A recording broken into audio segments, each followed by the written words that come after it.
Sorry. Here. Okay, should be okay. Okay. Okay, and then I would just ask in the room if there's any public comment for things that are not on the agenda. Okay, hearing none, I will close public comment, and we will go to the report of the fire chief in discussion. Then we're gonna do the consent calendar, and then there's well, actually, we'll be right on top of it pretty quickly, the resolution on loadings, I think. Yes. So, Chief, you're up. Good. Thank you, Director Bloom, members of the board, and members of our community that are here tonight, as well as our staff, and anyone that happens to be joining us on Zoom. Happy to share with you what's happened in the last month in the district. First item is going to be light. It's a standing item on our Station 1 design update. John Hitchcock is continuing to work with the architect. He had a preliminary meeting with the city of Menlo Park just to start launching the project.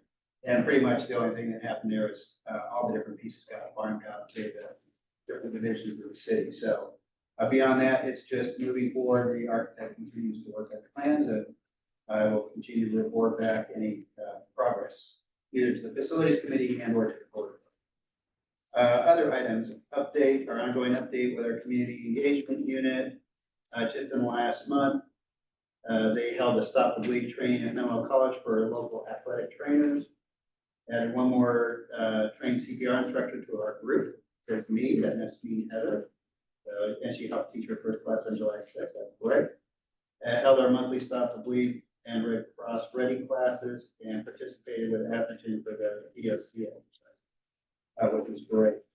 Another item on here, just to share with you, some really great support that we've received from Congressman Mullins' office as far as a funding letter. As you know, he came and visited the task force. He asked us what our ask was, and really was that if he could help in trying to get the task force funded to a greater degree with so he actually came through and did a letter writing effort, some outreach with every representative who had a task force in their district. Very successful in that. He was not able to get the funding actually added to the Homeland Security Appropriations base bill. That said, he, along with Representatives Kim and Takuda, I think who are all from California, offered an amendment to the Rules Committee, and it was accepted. Now it still has to make it through ultimate approvals, but they asked for just a little over $18 million, which I believe there's 28 task force, so it's not chump change, which is great. So fingers crossed, we're waiting to hear from them on what additional efforts we can do to encourage our members in the Senate and in Congress to help pass it. So hopefully I'll be reporting back with more good news in the future. Here's a cool thing, new program that we have. We've been talking about it as part of our recruitment and outreach, and that's our Explorer Scholarships. And we had our first Explorer Scholarship recipient. This is for either active or recently active members of our Explorer program, and sponsorship for them to attend the College of San Mateo Fire Academy, which is what we put our new recruits through. Our recipient in this case is Miguel. I will not mention his last name, but I'll just share with you some compelling information that came from his application that really spoke to me, and it really, I think you'll find it hits the nail on the head with what we were really trying to do with our program. So interesting, he says in here, he says, my family and I have always been part of the working class, working long hours and only making ends meet with every paycheck. After I finished middle school, my family and I were forced to move out of our old neighborhood of East Palo Alto to Hayward because of the increase in the rent, and have been living here ever since. I was fortunate enough to start working at the same business where my father works, which allows us to share similar hours to commute over the bridge into East Palo Alto. So he says, I've been an explorer for the Menlo Park Fire Department for almost 2 years now, with many hours dedicated to the program. Even though I live an hour away now, I'm still the first line of meetings and events for the program. I take my college classes very seriously and work hard to keep my raise that because I know how to raise that. So he would very much, I'd like to become a firefighter, hopefully with our department, but if not ours, another fire department in the Peninsula and Bay Area, which will be wonderful. And it's very interesting. When I went to the orientation for the College of San Mateo program, it's an innovative program where we have paid sponsored people in their college along with students itself sponsor themselves. And you could just hear from some of the students in there what a financial hardship it was to come up with. It's probably cost about $5,000 or $6,000 for tuition and renting the equipment and those things. So, you know, and for people that live paycheck to paycheck, it's really difficult. So we're really excited to sponsor Miguel to the College of San Mateo Academy. I think it starts in August, and I will report back to you on Miguel's success and look forward to, he was our one and only applicant and really well deserved. So thank you for the support of the program. And like I said, I think it targets exactly the type of community members we were looking to target. The Atherton EOC exercise, as well as Heather attending, myself and Chief Coyle and Chief McDonald also attended and participated in Atherton's EOC exercise. Just kind of play some roles and give them some feedback on it. So it was a good event that occurred on June 26th. 4th of July report. I just had this on here to report out if anything significant happened. Obviously, it was very busy in our communities, especially East Palo Alto, but we didn't have any significant events as a result of 4th of July. We had 2 fire marshal pop-up events since our last meeting. The first, I attended with them at the Burgess Pool, talked a lot about pool safety, water safety. There was lots of parents coming in with kids, right? And the second one we just had last week was actually at the, I don't know if it's Chavez Market? Chavez Market, supermarket on 5th Avenue. It's in our jurisdiction, in Redwood City Avenue. But initially we had identified Duluth Cheese Market and then realized it's not actually in our district, so. The one at Marsh Manor? Right? Yeah. The one at Marsh Manor? Is that right? Front corner. Yeah. Marsh Manor? That's Boulder not Road in our and- district. You're kidding. So, anyway, yeah, you may, yes, you make some assumptions, so. Support Chavez Chavez Market, Market. So we pivoted. We had our strategic plan kickoff meeting with AP Triton. This was just to sort out the work plan. We will be involving the board as well as members of our community and developing our strategic plan and members of the organization. So stay tuned for more information on that. I was also honored to be invited to be one of the guiding members in the California Fire Service strategic plan. Cal OES decided for the first time in their history, they would attempt to develop a strategic plan to present to the governor. And so I was invited up to Sacramento on June 27th for the kickoff meeting. That 10 other California fire chiefs were there. They're in the Cal OES fire chief. Also, last week I spent 2 days at a fire scope board meeting. Just wanted to highlight some of the things we talked about there to give the board an idea. There's a lot of non-interesting things in here that I won't share with you, but some of the interesting things are really interesting. We had a presentation on an interesting app called Watch Duty. If anyone's ever interested in wildland fire, this app will give you real-time alerts. You know, if you ever see smoke in the air, it's really easy to go on and get initial on-scene reports for wildland fires. Again, the name of it is Watch Duty.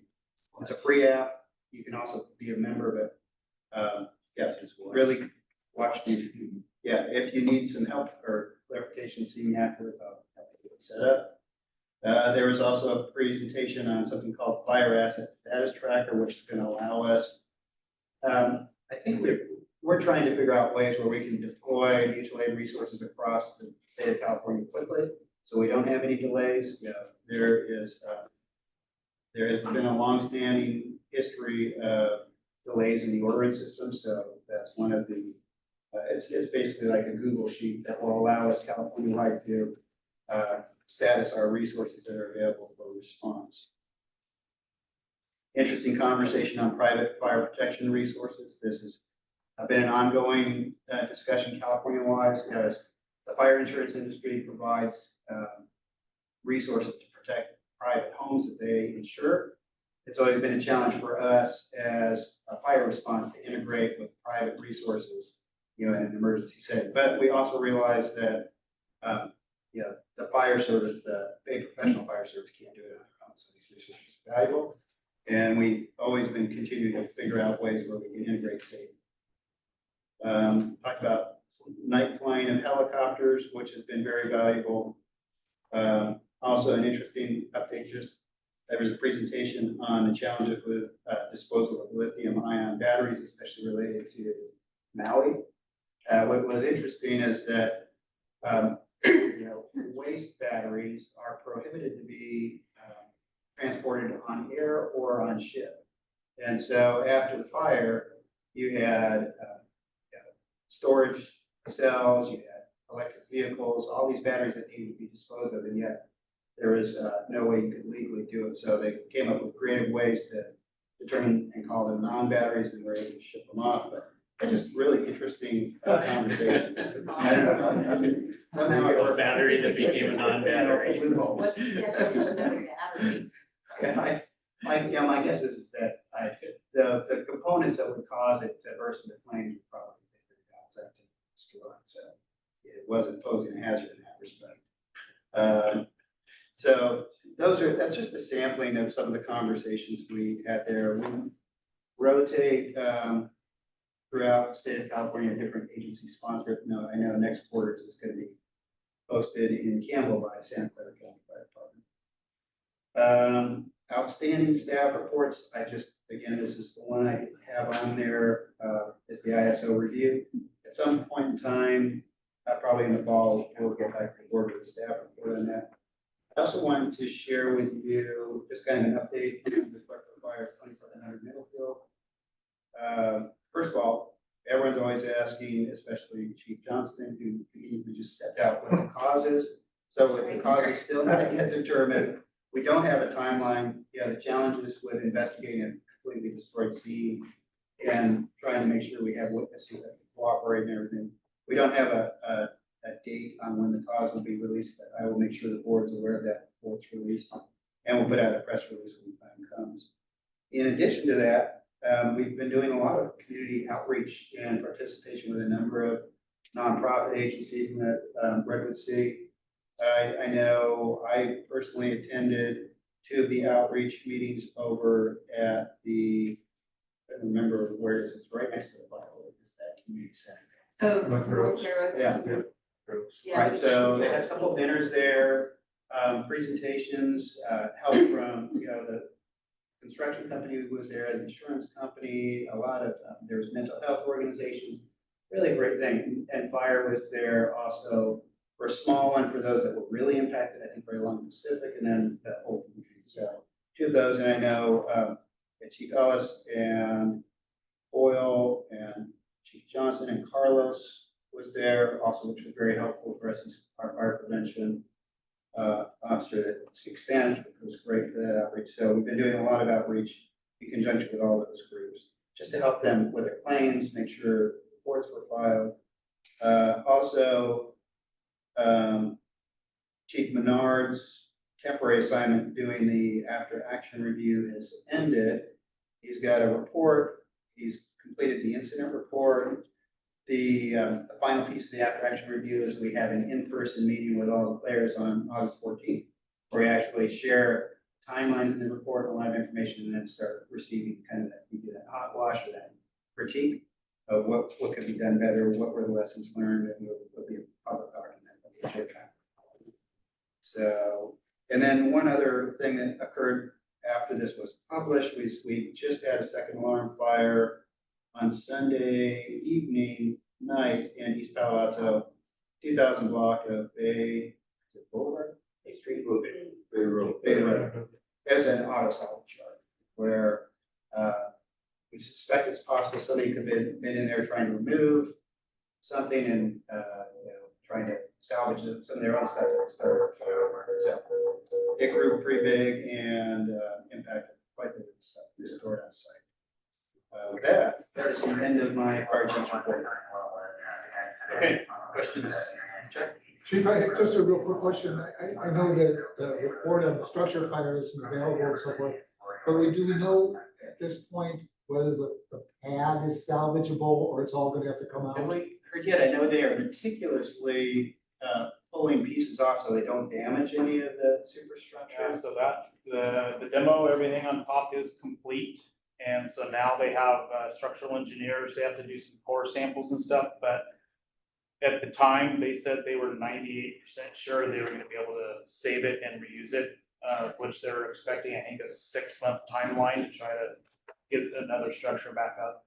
So that really shortens the whole timetable. Yeah, a year. by about a year, yeah. Thank you. Yeah, fingers crossed. That would be really good news for that project to get it back up. Yes. I'm just going left to right. Yes. So, Mark, thanks for the report. So I saw something on the firefighters Facebook page that we had 4 firefighters go as part of go to Dubuque County to this Thompson fire as part of the San Mateo County strike team.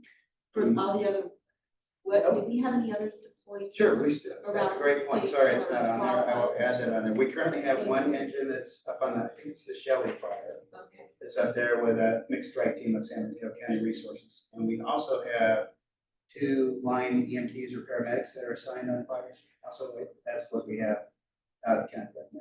And I have to make a note to add that Thank you. for future reports. So Chief, can I tell you, when is the next time the Explorer Scholarship is gonna be over? I think it's an annual thing. Maybe it's biannual. Annual? Okay. So what monetary? So we posted it, yeah, so for this one, we posted, I think we posted it around May. And then I think we selected the candidate in June.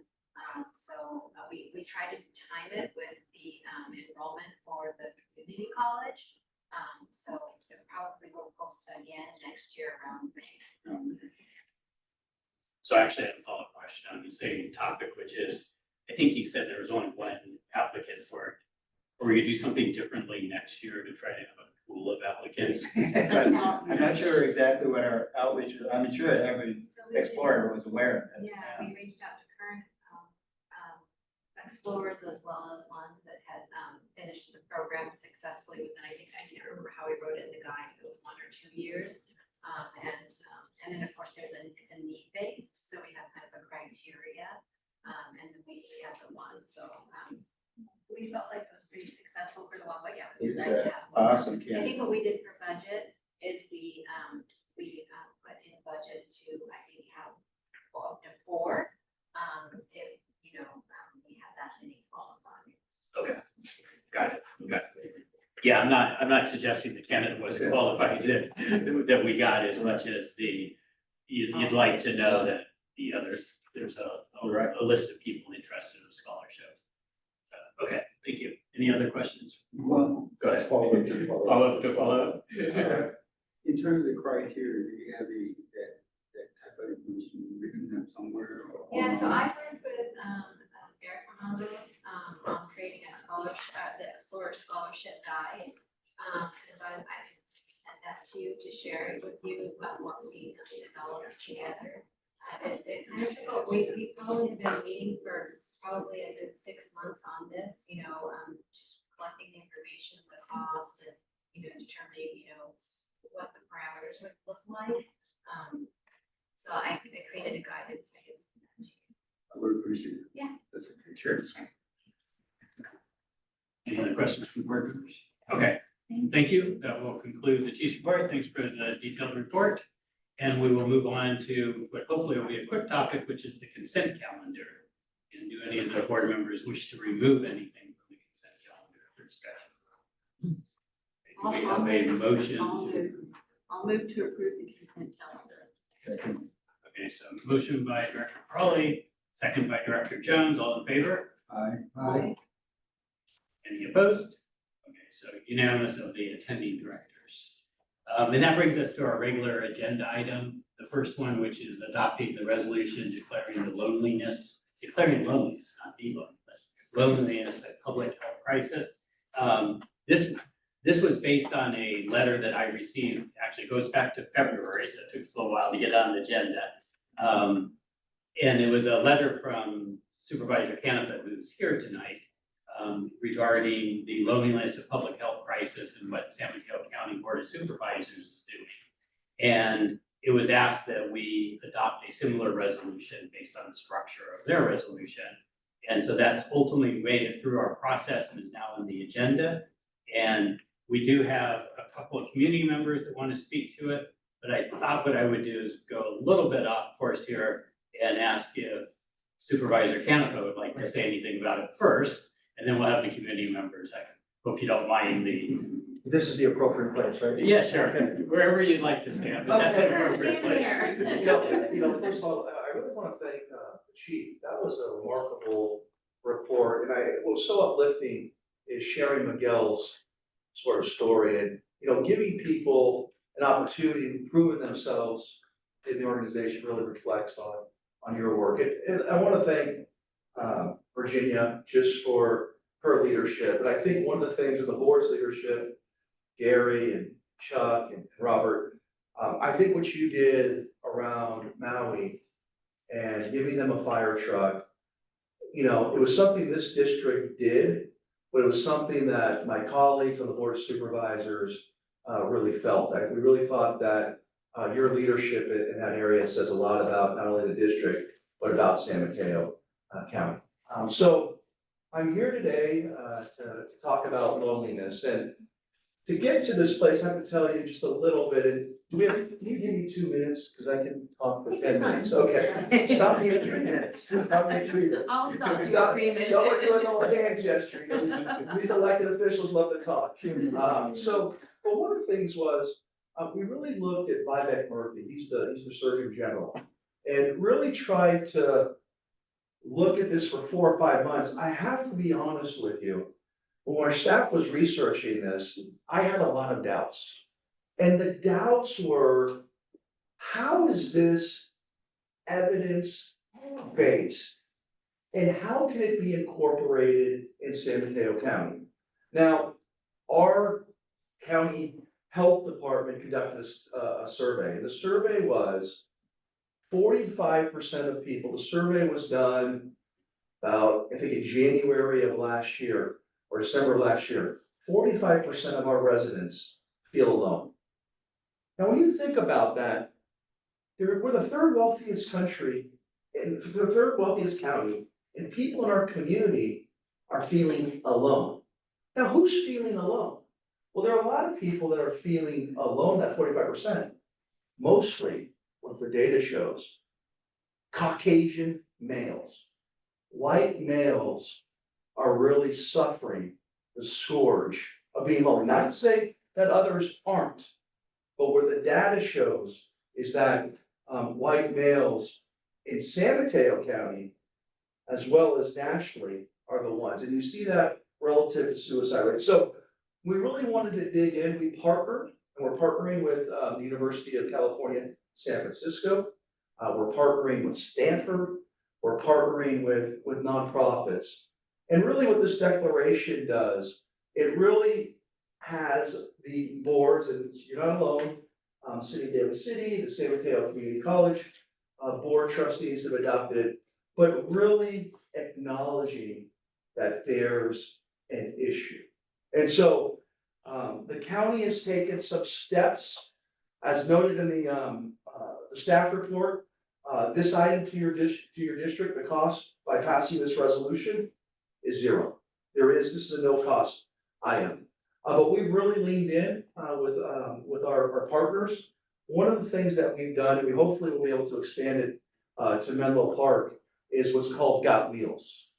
So we have a lot of people. I'm the board liaison to the community, the Commission on Aging.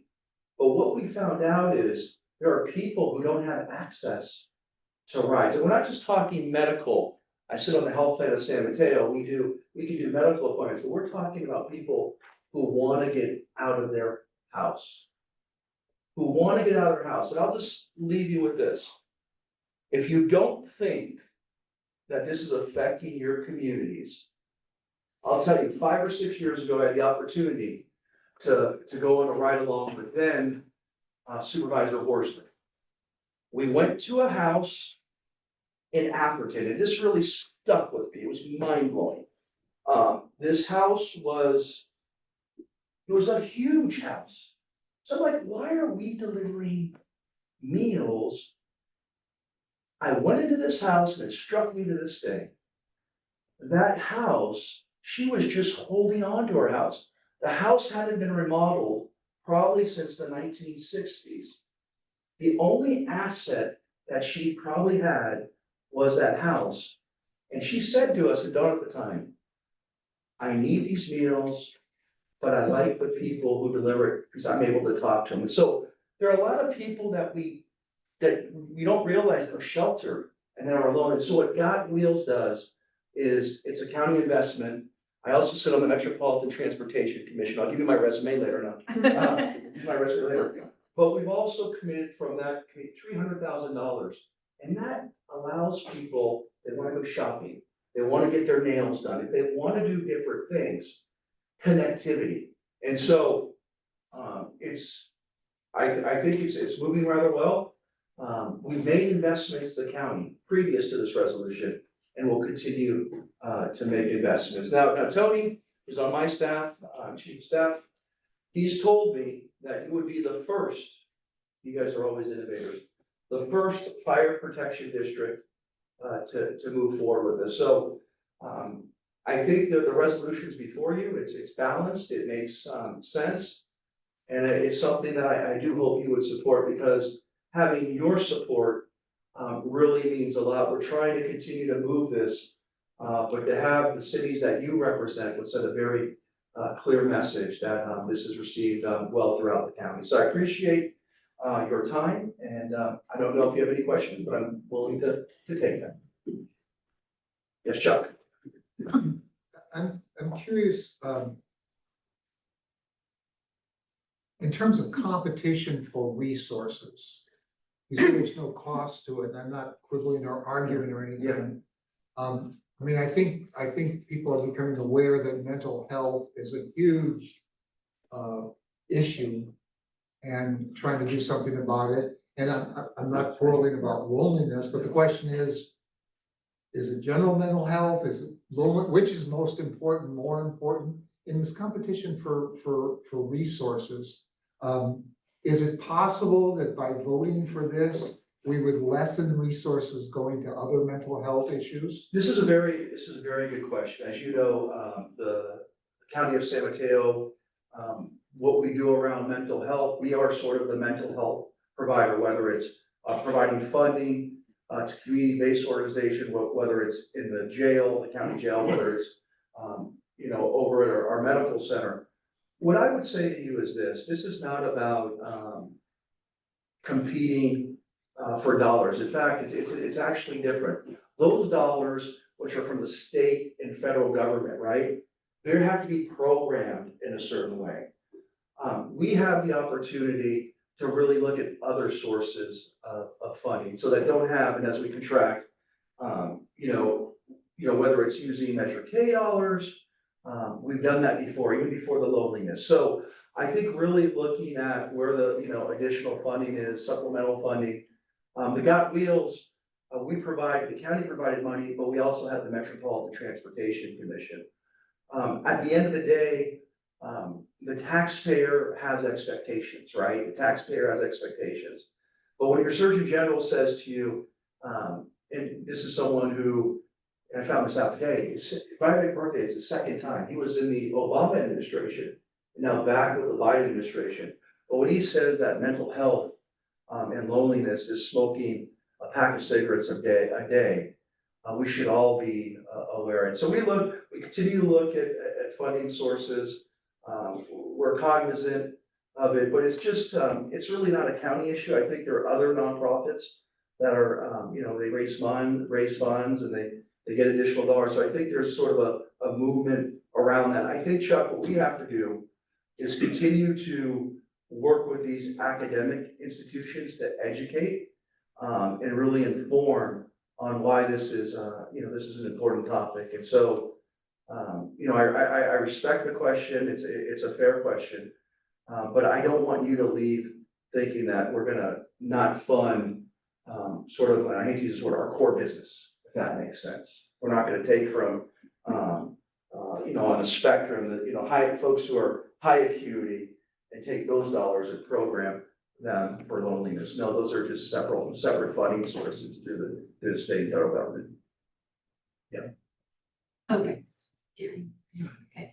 so thanks for your presentation, David. So you've got an event coming up with the Peninsula Humane Society We next do. week, which I think is fantastic. I don't know if you want to talk about Sure. that a little bit, but I think that there are other nonprofits that you can work with, especially with seniors. I've seen it with seniors, I've seen it with immigrants, with the Chinese farm workers who survived in Half Moon Bay, right? I mean, they have, well, I can't even talk about some of the mental health issues that they're struggling with, but they're kind of a little insular community, Yeah. right? And so, like, nonprofits like Self-Help for the Elderly, which has a large presence in San Francisco and San Mateo, right, that focuses on Asian well-being, wellness. And also like the Peninsula Volunteers, which is in Yeah. they provide the Meals on Wheels for the county, but they also are in our fire district. So I've been to their events, you were there at the Henry Winkler event, the fundraiser, and you can see that there's a lot of pride in what they do and a lot of commitment to what they do. Working with the nonprofits, like leveraging your Get Wheels program and working with them, probably maximize some of your financial resources to Correct. make it efficient. I mean, what other nonprofits are you seeing, and how do you plan to reach out to them in the future so that the taxpayers can also understand that it's more of a collaborative process? I think, you bring up a really good point. PBI is really huge, and really working with PBI and their leadership and seeing how we can advance this work, I think is critical. In San Mateo, there is a nonprofit, it's called Peninsula Family Services. Yeah. And so we're working with Peninsula Family Services. They're rather large, and so they've challenged their donors, and they're Hillsborough's, Burlingame, and so they've challenged their donors to help raise funds, and they're doing an incredible job. And so they're our partners. So we're working with them on talking about older Americans, peer counseling, those sort of issues. So we do have an event. It's our second event. It's Loneliness to Light. Sounds nice. Loneliness to Light. The first one we had was in Atherton, and thank you, Mayor. I'm assuming you're online. I thought it went rather well. She spoke, and we were really dealing with the issue. We had Kevin Adler speak on housing and really those who are unhoused. And so the second part of the series now moves us to July 23rd at the Peninsula Humane Society. So we're going to have some professionals talk from not UCSF, but from get these academic UC Davis and Cal State East Bay to talk about how dogs, or can't say dogs, furry friends, because furry friends. Adoptable. I got Chuck laughing. I got Chuck. Adoptable and Adoptable. Thank you. For furry friends. Now this is a little off topic, so forgive me, but I never thought, I grew up in Pacifica, right? And so my dad, he wasn't a social guy, very, we're best friends, but very serious person. And so he'd always walk the dog, but he would walk the dog with 7 people. And so that's sort of, you think about it, that sort of connectivity while he's walking his dog. He always knew the dogs, he never knew the owners' names. But that sort of connectivity is really, really important. So we're going to talk about that. Your animals are invited. Skippy has a special invite. For those who don't know, Skippy is Piero's my son. Piero, do you love Skippy? okay? You're definitely getting the ice cream out of this. But, no, we really think, in light of the laughter, the scourge of people suffering. You may not see it, I may not see it. The pandemic has only exacerbated it, but it's something that really has had an effect on people. And then respectfully, Virginia, we always think, and you always think it's older Americans. You always, and that's a part of the equation, big part, probably 80% of it. But what we're finding out is 16 to 24. And what is it? It's probably It a is. set of demographics too. Yeah. I can think of a lot of the Asian high school kids who are dealing with pressure, Yeah. school academic pressure. I mean, there's a lot. And that's just what I see. And it's tough, and, you always, I was saying my dad was stoic, but my dad, he spent, he was coached kids for about 30 years, really coached kids, even after I was out. But he always told me, he said, the toughest part for some of the young people is going from after high school to college, especially when you go away for college, that sort of feeling of not having a support system. And one of the things I'm proud of is that we were able through a Measure K, we have discretionary funds, and we were able to give $100,000 to the Tapia Foundation. And I don't know if you're familiar with Carlos Tapia. Clerk better cut me off quick. Carlos Tapia was a gardener. He's just a gardener in this area. And so what he did from his clients is he created a scholarship. This goes back 20 years ago. And what we've done is, mostly primarily for Latino kids, but for everyone, we've created a scholarship so when they go to college, that there's a training that they have to go through about loneliness and how to transition and providing them with the resources. So I've taken enough of your time, and I just appreciate it. I don't know if there are any additional questions. I see the chair wanted to put me. I'm going to cut you off. Thank you. Thank you, Gary. Hey, Gary. So, As elected official, I'm gonna sit back here. I gave him the eye, so he knew it was coming. I knew, Gary. Okay, so we have, I'm going a little out of order on the way we normally do these things, because usually the board would discuss it first, but we have two community members that both listed an interest in talking briefly about this. First is Lynn Bramlett, so I'll give you an opportunity to address the group. Yes, please. And I know you have items on others, but just keep it focused to this agenda item, if you would. So I'm Lynn Bramlett, I'm the president of Menlo Park Community Ready. We're fundamentally a neighbor helping neighbor, build social ties, and then start adding household and disaster preparedness. And so at no cost to our government, basically, we're basically building communities like the one my father grew up in North Dakota, where neighbors helped each other, you knew each other, and you provided that, social support. And, we have other goals too. So, we're doing a lot of good, and we're not the only organization of this type in San Mateo County. In fact, there's quite a few, and actually more are coming.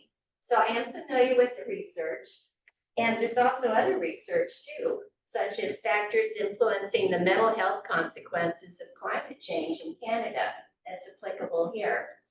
So I'm very pleased about the resolution. I think it's very important. As an organization, we would like to attract more men into our group, though we didn't target white men, but we feel the volunteers, just relationships with them and who's involved. We're also building community within our group and then, across our group, which also builds social capital. So we bring a lot of benefits to our community.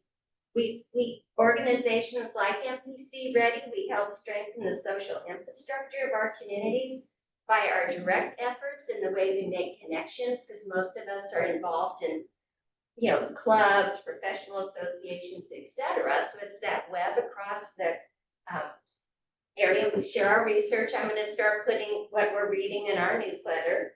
And community is one of our 5 C values.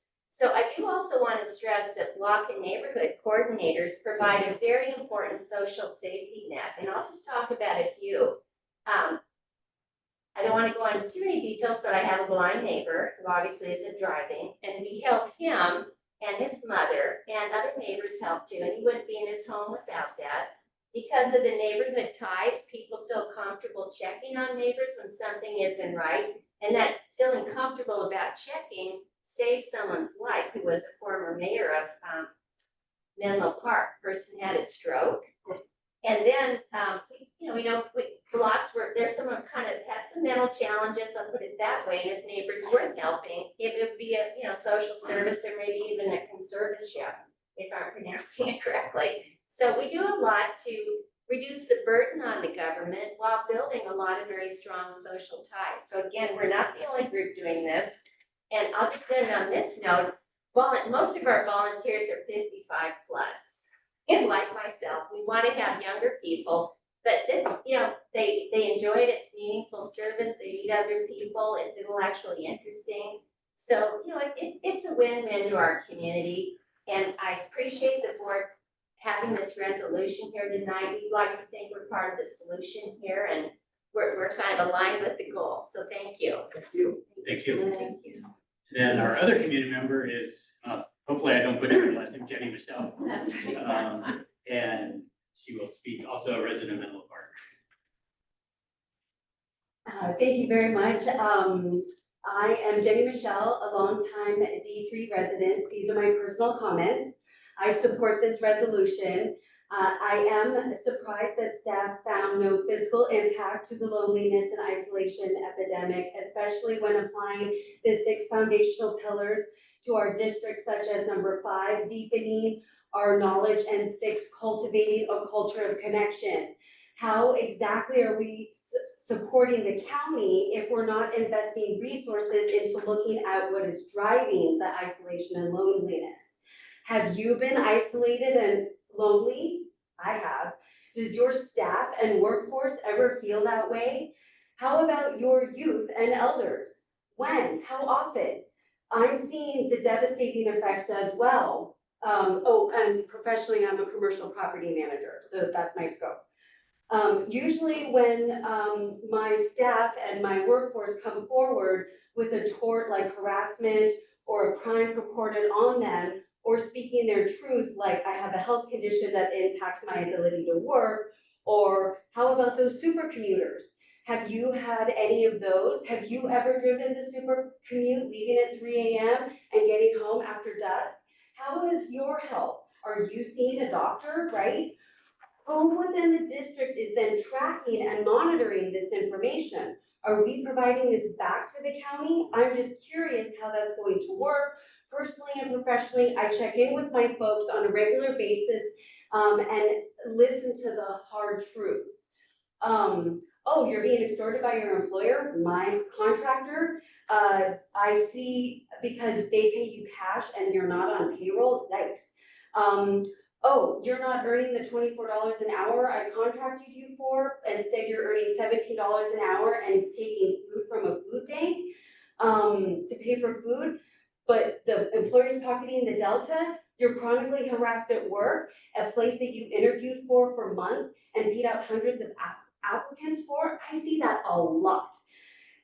See how it all ties together? If you don't feel supported, listened to, appreciated, and are simply not paid enough, how are we in the district going to address this massive and complicated issue without the fiscal impact? But I know you addressed some of that, so I was just thinking more locally within the fire district. Thank you. Thank you. Any other public comment in the room? Brandon?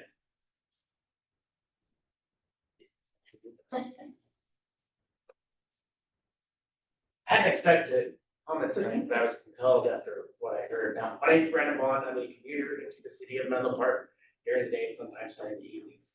And one of the things that resonated with me was early in my career when I was an emergency medical technician on the 911 ambulance in Santa Clara County, was those transports where you actually had a patient that you had the opportunity to speak with. And usually it was an elderly patient, and the stories and the things that they would bring in that 15 minutes of light that came to that patient was something that I just always resonated with. And hearing this, it brings the thought of how uniquely positioned the fire district is to be a part of this movement with the context that they have with the community. And one of the things that's taught in psychological first aid is HALT, hungry, angry, lonely, and tired.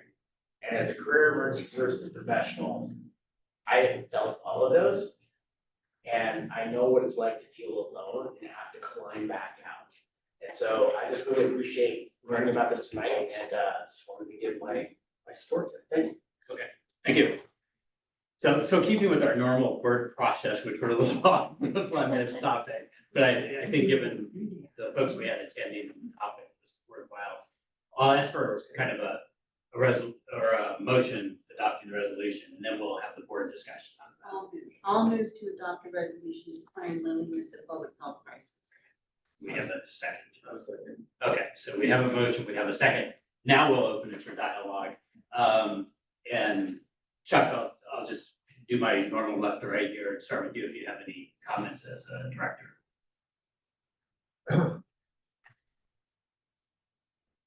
I have, this is reminding me of things from probably 40 years ago. I don't know if anybody was around then, but I mean, or following this. But about 40 years ago, there was this California assemblyman named John Vasconcellos, who created a commission on self-esteem in California, and he attributed crime, poverty, almost every social ill we had to lack of self-esteem. And I believe that loneliness is a very serious issue. I believe that it's something that for many people is a lifetime affliction, actually.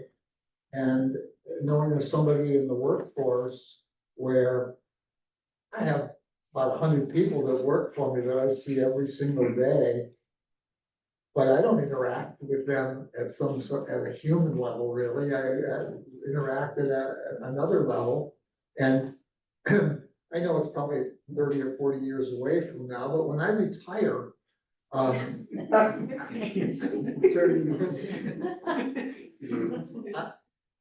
thing you wonder is, well, is anybody ever gonna talk to you again? I mean, is there any life after work and things like that? So I think it's an important thing, and I'm a little bit torn. I guess I'm going to be voting for it and so forth, but I'm a little bit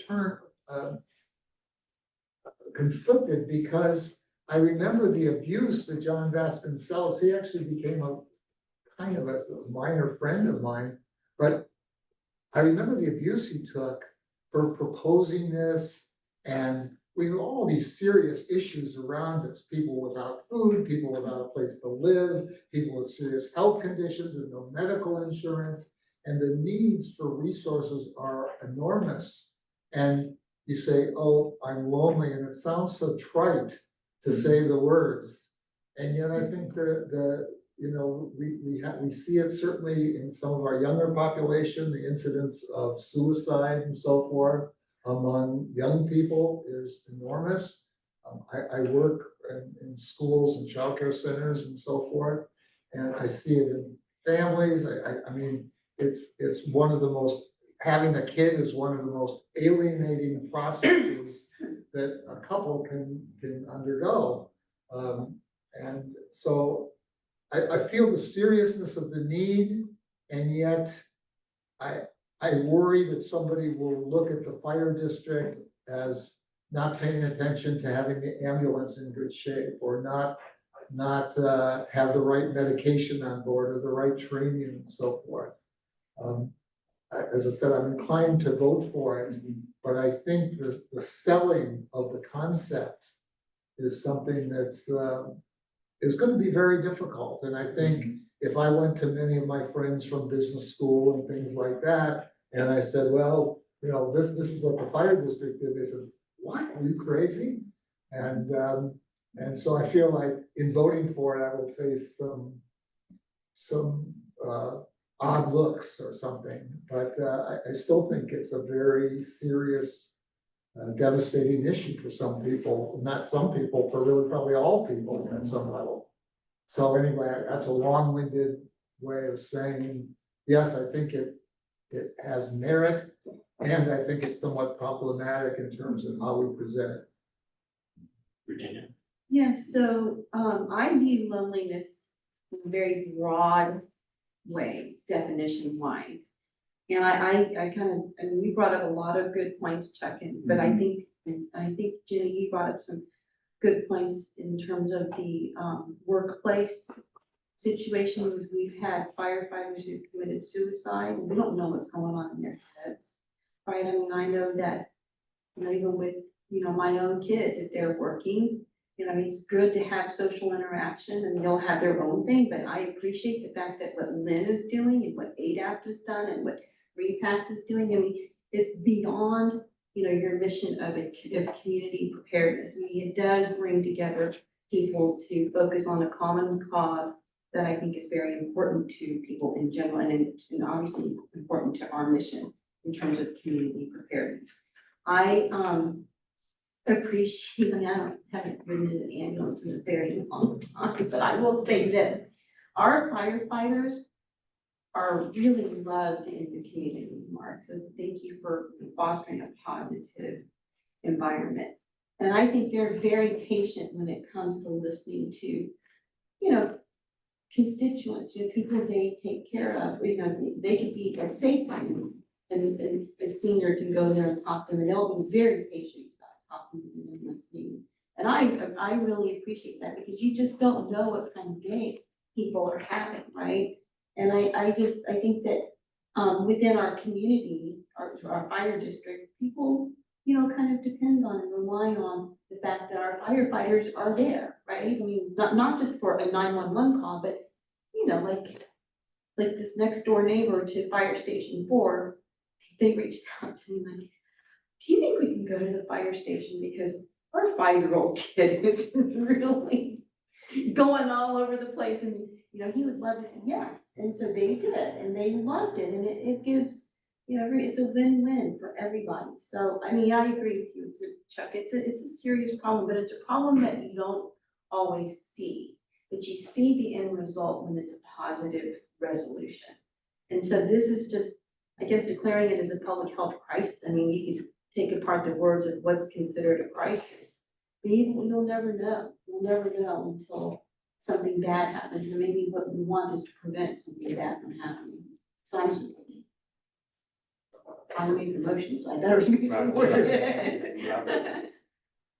Oh, 30 seconds. This reminds me of one of the classes I took back in college, the psych class. And one of the experiments was that everybody in the classroom had to go through it. And you never knew when your day was gonna end. But the exercise was that everyone, there's about 30 students in the classroom. If it's your day, the instructor wanted everybody to experience no one talking to them. So you walk in the room, and then all of a sudden, you kind of, my experience was, why aren't folks talking to you? So then, why didn't you say something? And at the end of the day, the whole goal was for you to feel how people who are isolated feel and they're lonely. The adults that have aged, 60, 70, 80-year-old who's stuck at home. The only person they see is probably the mailman coming by during the day, and how that would impact that person. And I tell you, when it was my turn, I got mad, but then I'm saying, okay, this is exercise. What do I do? And I started trying to do busy work, just to keep my mind focused. And that only lasts for an hour. And then I'm starting wondering, well, what else can I do? But you're in the classroom and no one's talking to you. So I appreciate what the work the county is doing around loneliness and trying to connect with people. And there is a role our district, I think, can really play. There's the education, there's the workshops, seminars that could kind of explain a little bit more, get the firefighters to know how to approach when they potentially see a situation like this. There is a value, a learning lesson in that. And so maybe someday we might be able to kind of explore that aspect of it. But it's not only fire district, but it's also the police. Anytime you encounter people, we need well in this call. So I appreciate the work that the county is doing. Yeah, thank you. So I'll make a couple comments just to go along with it. So I'm kind of with the group here. I appreciate what the county's doing. I think anything we can do in our community to bring focus to mental health broadly, and this is one aspect of mental health, is critically important. We in the fire service, we do see the result of this.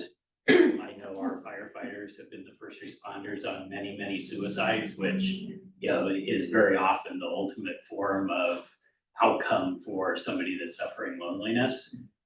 I know that Brandon and myself in our work with search and rescue in San Mateo County, we've seen the result of that. And I can tell you as an emergency responder myself, when you go on a suicide call, there's almost nothing worse. It kind of shakes your whole well-being yourself from the perspective of somebody was at their most critical time of need, so lonely that they could actually take their own lives. And that, it's obviously lots of other mental health challenges that lead to that outcome. But ultimately, if you think about, they're not having a discussion with anybody at that very end of their life when they're taking their life. So for me, I don't really worry about what other people think about my decisions around topics like this, or how the district might be perceived or otherwise. I think mental health is a critical issue. It does affect our fire district, it affects our employees, it affects what they go through every time they go on a call that relates to mental health. Because I know from my own emergency medical work, mental health calls are really challenging. And there's very often not a lot in EMS that you can do for it unless the person wants help. And the system is largely, the mental health system in our country is broken. Yeah. And so when I see San Mateo County just taking even a, kind of a subsetted piece of it and putting time and attention into it, and the county supervisor willing to take time out of his evening with his child and show up at a fire district board meeting to talk about it. And I think you could probably have gone on for a couple hours on the topic. It kind of suggests to me just, for me, it's kind of personal, and I think it's critically important. And I'm very, very happy to support it. I thought it was an important topic to bring it up on the agenda. I appreciate Supervisor Canepa reaching out by letter and asking us to put it on the agenda. And on that, I will close the discussion and the board will vote on it. So all in favor of adopting the resolution on loneliness, say aye. Aye. Anybody opposed? And so we have unanimous adoption. Thank you to the community members for speaking, and Supervisor Canepa, thank you for attending our meeting as well. Great, thank you very much. I just really want to thank all of you for, I think the robust conversation was amazing. I took some notes. Maybe what we could do, Chief or Virginia, is, I think, Robert, you talked about potential trainings and those sort of things, but if there's anything maybe we can fund or help support through Measure K, exploring this issue more, I'm open to that as well. Thank you. Thank you. Thank you very much. All right, we are on to our next agenda item, and on this agenda item, I know there are community members that want to make comments, but I think it's important on this agenda item that the board have some dialogue first, and then we'll open it up to public comment, which is our normal process, is the board to discuss it. We went a little out of sync here. So do you want to tee this up I'll and tee it get it up started, very- and then I'll very hand it off quickly. to Yeah. Virginia? So this is the culmination of quite a few meetings between the E-Prep ad hoc committee and staff, myself, Chief Jonathan, and Heather Keller. So it may very well be a work in progress. I wanted to just acknowledge, I did have a request from Director Crowley to write draft on the policy so that everyone knows it's not set in stone. It's still something that can be changed and modified. And you'll notice there's not a draft on there, but I did include a sentence that just indicated that at the end of the discussion that, yeah, we can change this with board policy and direction, so. That is really the intent. We haven't had a policy in place, and it is, basically the foundation of where we're going. So with that, I'll turn it over to Director Crawley, I think. She was the chair of the ad hoc committee. Yeah, thank you, Chief. So, so let me just give you a little historic perspective here. So the Emergency Preparedness Standing Committee was kind of put on hold so that we could, develop a policy through the ad hoc committee, right? And what we did was we had numerous meetings, as the chief said, with Gary and I are on the committee, with Chief Johnston and also Heather too, as the community volunteer coordinator. And so and just based on their experience as well, and I'm not sure, how she reached out to the communities. I just felt like she was kind of in touch with them and just saw things and heard things. So these are some of the things that she wanted to incorporate as well. But Chief Johnston was also looking at the state laws and, the CERT laws and things that are, well, laws are probably the wrong word, but the normal protocols. So we just put everything together as best as we could in this draft. And the main thing that I did was really just put it in this format so that we could have something in writing and also look at the legislative, quote unquote, from this elected body, this legislative intent, right? So that there isn't any confusion on what the intention would be from the fire board. So I think it's important to remember that we've never had something like this in writing, so this would kind of be codification of things that have been in practice. And this is kind of, we'd like to adopt something like this and understand that it can evolve over time as well, but I think that if we have something as a foundation, that'll also help us and our partners, like ADAC and NBC Ready, we have to understand what our boundaries are or what the fire district should or shouldn't do. So if it came as a shock, that's the reason. I mean, this is probably the first time it's been put in writing. And so I don't know, do you want me to go into detail about this? I mean, I just wanted to. So what I would do is I'd ask first for us to put a motion on the table if there is one to adopt by resolution this policy. And then we'll get a second and then we'll continue the board discussion and we'll have the community discussion. So that was I'll make a motion to approve this. Not by policy. resolution. Yeah. Okay. Is there a second to that? Okay, I will second it. So we can continue with the discussion. It doesn't mean that we'll necessarily adopt approve it it or because adopt it here tonight. Under the rules. Let me add to Director Corrali's kind of introduction there, because I've tried to personally be involved in the emergency prep work of the board since I came on the board, which is about now, I guess, a little over a year and a half ago. And I struggled with it. And I've struggled with it all the way along the way. And a lot of the struggles were that we were getting tossed out ideas and perspectives of it should be this and we should go here and then we should go over there. And then there was what I would kind of call curveballs coming from left field. A director that at one stage in a Menlo Park City Council meeting suggested that, tell us how much money you need and we'll give you money. It's like, well, we don't have a policy about giving away money. In fact, we don't have a policy that says we won't give away money, but we don't have a policy around it at all. And so, from my lens on it, what kind of transpired is we never, at least from what I could find and what I could see, there was a lot of ideas tossed around over the last number of years. Some of them were very expensive trials and pursuits of different ideas that somebody thought was important, but there was never a foundational document in the district that kind of documented and said, hey, E-Prep as we know it today, forget where we're going with it for a second, forget that everybody has aspirational goals. I think each of us probably individually have different aspirational goals, but we have a lot of shared and common goals about certainly improving the district's preparedness around emergency preparedness, disaster prep, community resiliency, community readiness. I can put lots of terms on it, because there's also lots of terms or descriptors for it that are out in the, kind of in the community and marketplace, so to speak. But what we didn't have is we just had never written down really what we do. So a lot of the ad hoc committee's work was actually working with staff to identify what do we actually do. So do we have a CERT program? And is our goal of the district, I'll use this as an example, is it to just provide CERT training so that each of the towns and cities and municipalities we support can have CERT programs, and we just provide training, we're a clearinghouse?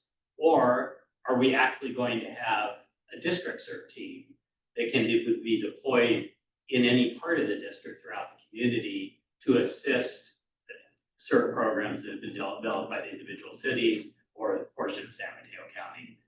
I'm always going to bring in the portion of San Mateo County because I never want to ignore North Fair Oaks and the whole area, the county areas that we support, also some of Menlo Park as well. And so, come to find out, well, we did have a CERT program, and we actually went all the way down the process of DSWing some of those CERT volunteers. And by the way, some of those CERT volunteers then provided firefighter rehab and services at the big fire at North Fair Oaks. Became an invaluable resource to help make sure that there was food, water, drinks, beverages, a place to cool off for firefighters in the midst of fighting a 8-alarm fire. And so the CERT volunteers ultimately did get involved in that.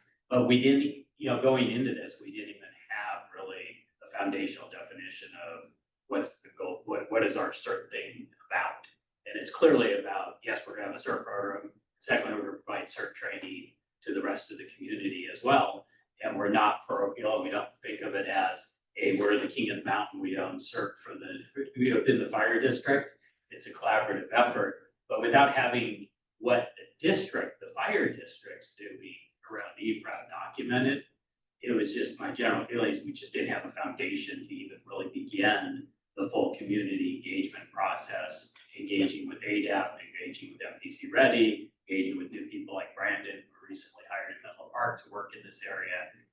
So that's, for the rest of the board members as well, that's a little bit of the document you're seeing, is largely documenting things the way they are now. So when it says, we don't give cash funding to third parties, that's kind of been the policy of the board. And that was, I don't think, ever disputed until which time we had a director offering out hundreds of thousands of dollars of undefined money to, a particular city council. On his own. On his own, Without yeah, board without discussion. even board discussion or consensus. So that kind of stuff, and that's just one example, but I could give you 5, 6, 7 examples of projects that got pursued, money that got spent, but not productively because it wasn't aligned to full board. So to some extent, my message to the board here is this is a policy for the board Right. to just align with how it exists today and what we're doing today. And it doesn't really pretend, and I don't want anybody to think it tries to pretend to outline the long-term EPREP strategy for the fire district, because I think we have a lot of work to do to define that.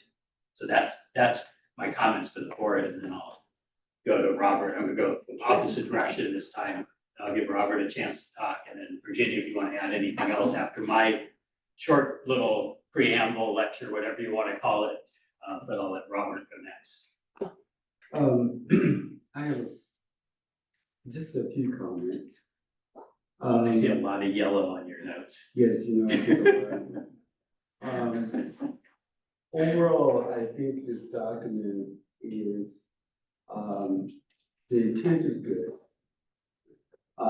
But I think there are pieces and elements that I think really need to be explored and talked about a little bit more. I've been around since 2018, when I first got on the board, I think it's 2018, and 17, thank you, Virginia. And EPREP has always been a conversation. There's always been a need, and it still is a need today, for developing a program that can, a group of individuals that can be responsible responsive to disasters within their neighborhood and in the broader fire district. As we all taught in third, in disaster preparedness, you have to prepare yourself first before you can prepare anybody else. And part of any response that will take place, I can't run to Menlo Park if my block in my neighborhood in East Palo Alto is on fire. I can't do it. Everybody that's gonna be in East Palo Alto at that moment in time, is gonna be dealing with that. Once that's secure, then I can go abroad. So focusing in on how to develop the community, my community, your community first is paramount.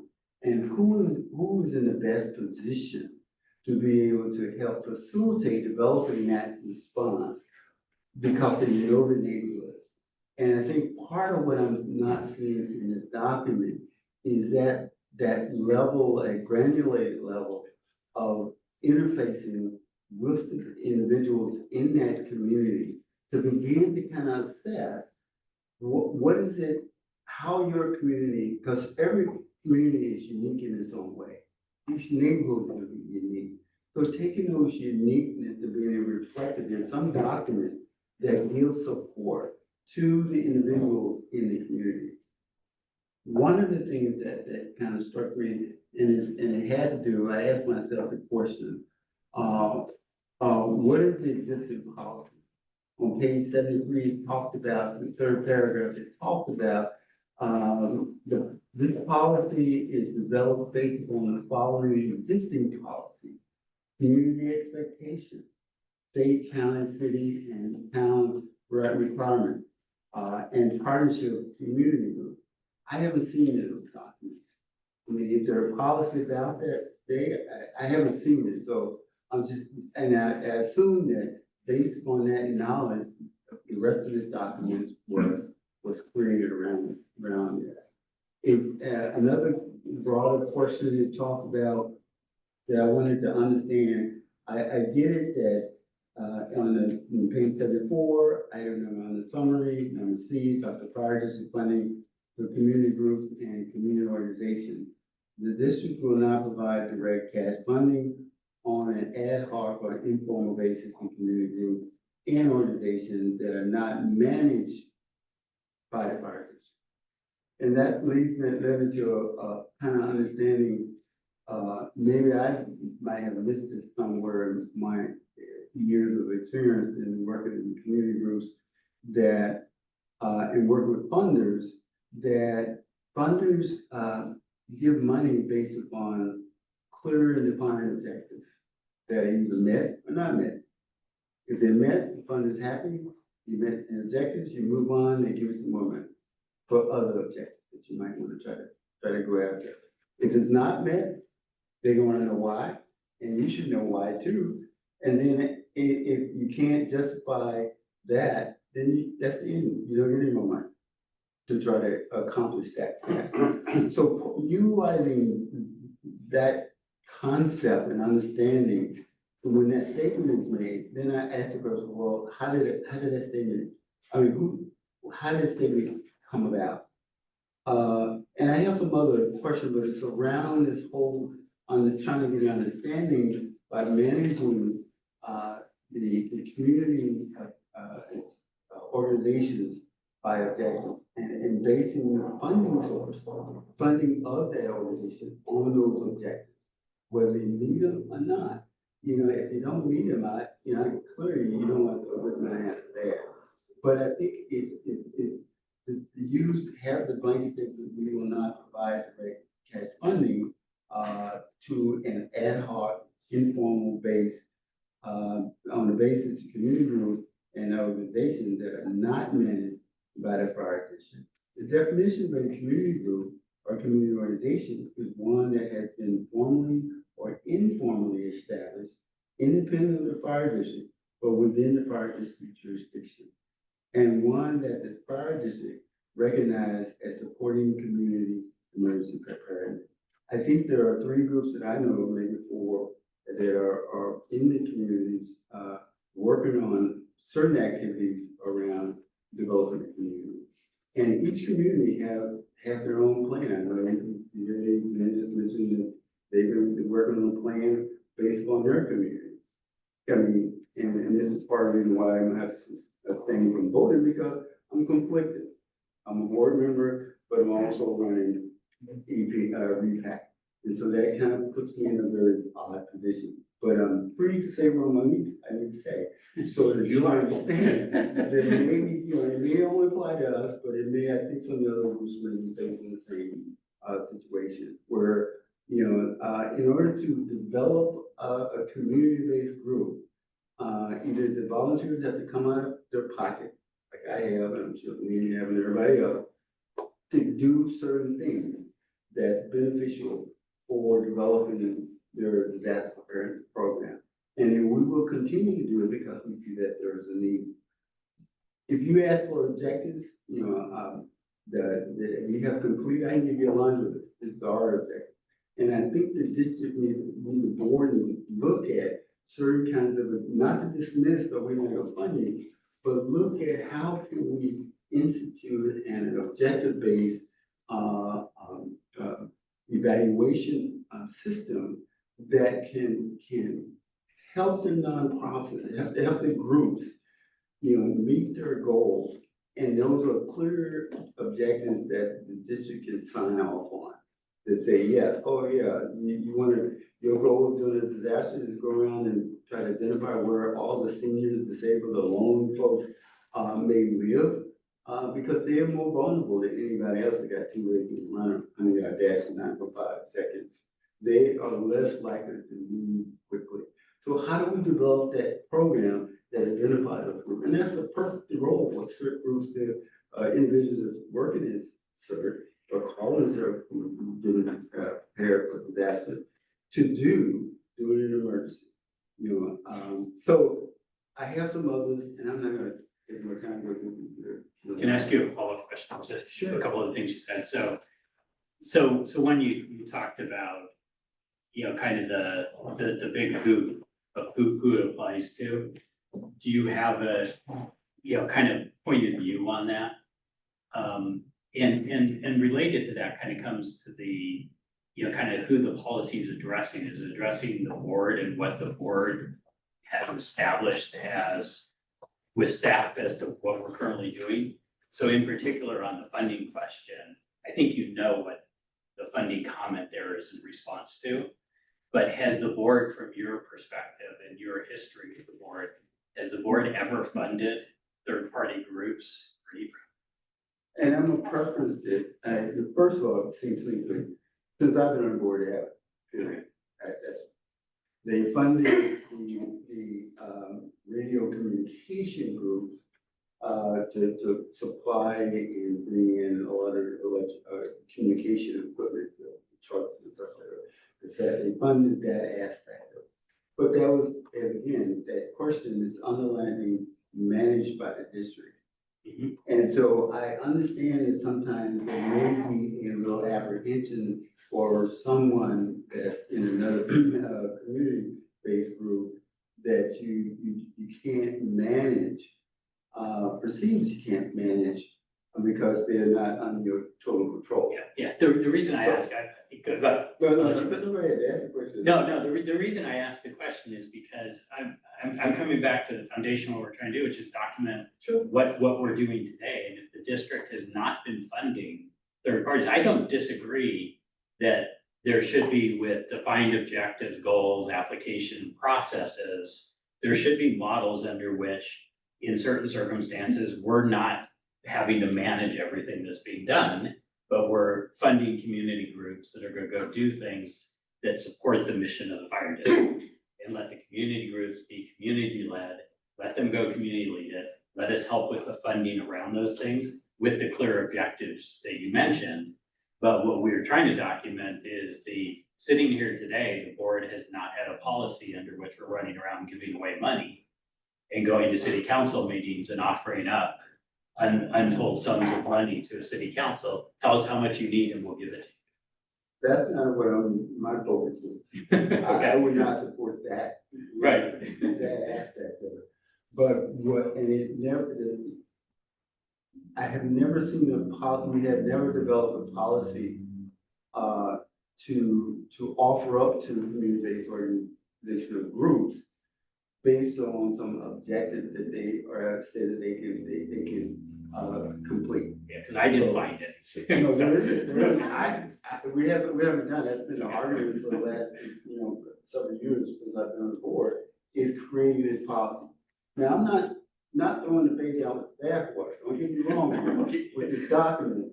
I'm just saying it's a maybe a first step to look at, areas that I understand the heartburn that's here from an administrative point of view, from the district. I feel the heartburn. You don't want renegades running around there with you get with $100,000 or $50,000 or even $5,000 and have no clear idea how they're gonna spend it and what they can spend it on. They just want the money to go out there and do something. I get that. I had run it on a very vertical organization for 20-some years. I understand that. I had to meet with foundations every year to give accountability to the money. And when I gave accountability and met their goals, they gave me more money. And I felt good about that. And I was able to expand upon it. So that process is not built into this document.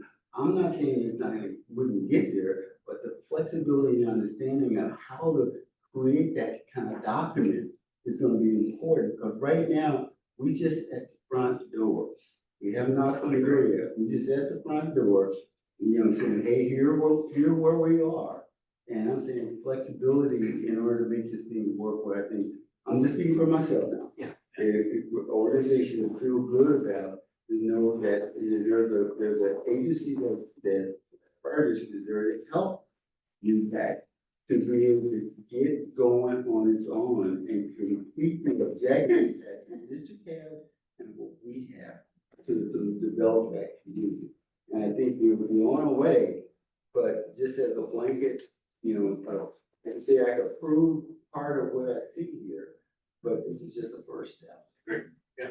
Director, can I just share some, a lot of the funding or the reluctance to do cash or grant awards is coming from, right? That's been my pretty strong position since I got here, is my strong preference is not to have a grant program where people apply and we just award cash, and the administration of that, whether there's audit requirements or everything else. So that wording is not very clear. But our intent still is to strongly support the community groups financially through contributions of time and resources and sometimes goods. It could be FRS radios, it could be a trailer that's fully stocked. It's something that the district provides to any one of our recognized community groups that we don't have control over, but we're providing stuff and training or whatever else it might be, rather than a $10,000 check to go to, if somebody's gonna file a grant. It's just, the administration side of that becomes kind of cumbersome and onerous, so we've been trying to avoid that. That said, if at some point in time, the majority of the board says this is really important to us and we wanna have, some form of grants and an application process, we'll figure it out how to do it. But the preference right now is from staff, especially me, is the request that we not award cash grants and don't have a program specifically like that, but that we continue to strongly support the community groups with resources and whatever it might be. Some of it might be pamphlets that they need printed that we can provide. I know Lynn provides lots of things that she does little giveaways and handouts, things like that we can partner in. The radio the little battery packs that we did was also something that we gave out to the community groups to give out for readiness. Lots of things like that. So it doesn't come out of all of the volunteers' pockets. They'll still have to have some skin in the game, and we also want to have some skin in the game. It just helps us manage it a little bit better. And I know, I think the city of Menlo Park actually does grants for the community groups. And I think that's what they talk about, or what we talk about in here when we talk about having those groups go directly to their city's jurisdictions for asks for seed money and cash, and then come to us for all the other resources. So Chief, I think it's good clarification. I think you hit a key point, which is the board's never directed anything different. Right. Yeah, and so the board may not be aligned with the chief on this particular matter, but sitting here today and looking at the historical, kind of precedence that's there, is that the direct cash funding has not been part of the process, and it's not something the board has ever developed a policy around to go do. So, yeah, sometimes I always remind people that sometimes policies, as much as they are about all the good things you're going to do, there's sometimes policies about the things you're not going to do as well, and they're usually a balance of those two items. I think this one, in a strange way, when I saw some of the comments coming back from some of the community members, and from the mayor of Atherton as well, I started reading them, I'm like, okay, well, a lot of the responses come into the things that we're saying we're not doing, but those are things that we've never developed a policy to go do. So that's why they're documented as not doing. Today, it doesn't mean that the board's not open to doing it. So I agree with you. I think the characterization of a first step, and we're kind of opening the door to these discussions, I think is the right characterization, but probably enough from me and from you for right now. I'll see if Virginia, if you have anything additional to add as chair of the ad hoc committee. John, I'm glad we're having this discussion. it's an overdue discussion for sure. Well, I see this document as a step back about 25 years. I think it is, I'm opposed to it. I think it's the way it used to be a long time ago. And I'm surprised that it's actually seen the day of the light of day. A couple things. One, well, I view it in some ways as a union reaction against volunteers participating in the whole process of disaster preparedness. There's been a hostility in general of professionals against volunteers since I've been involved always. And frankly, I have the same disdain for the professionals. I think what I have seen in the last 25 years, time and again, has been the complete failure of professionals to deal with disaster preparedness. And one of the things I think we don't do often enough is make the distinction between emergency preparedness and disaster preparedness. Emergency preparedness to me is the everyday kinds of things, the fires, the kids falling off their bicycles, those sort of routine things that we just know are happening. I think our staff does a superb job. I have no question about it.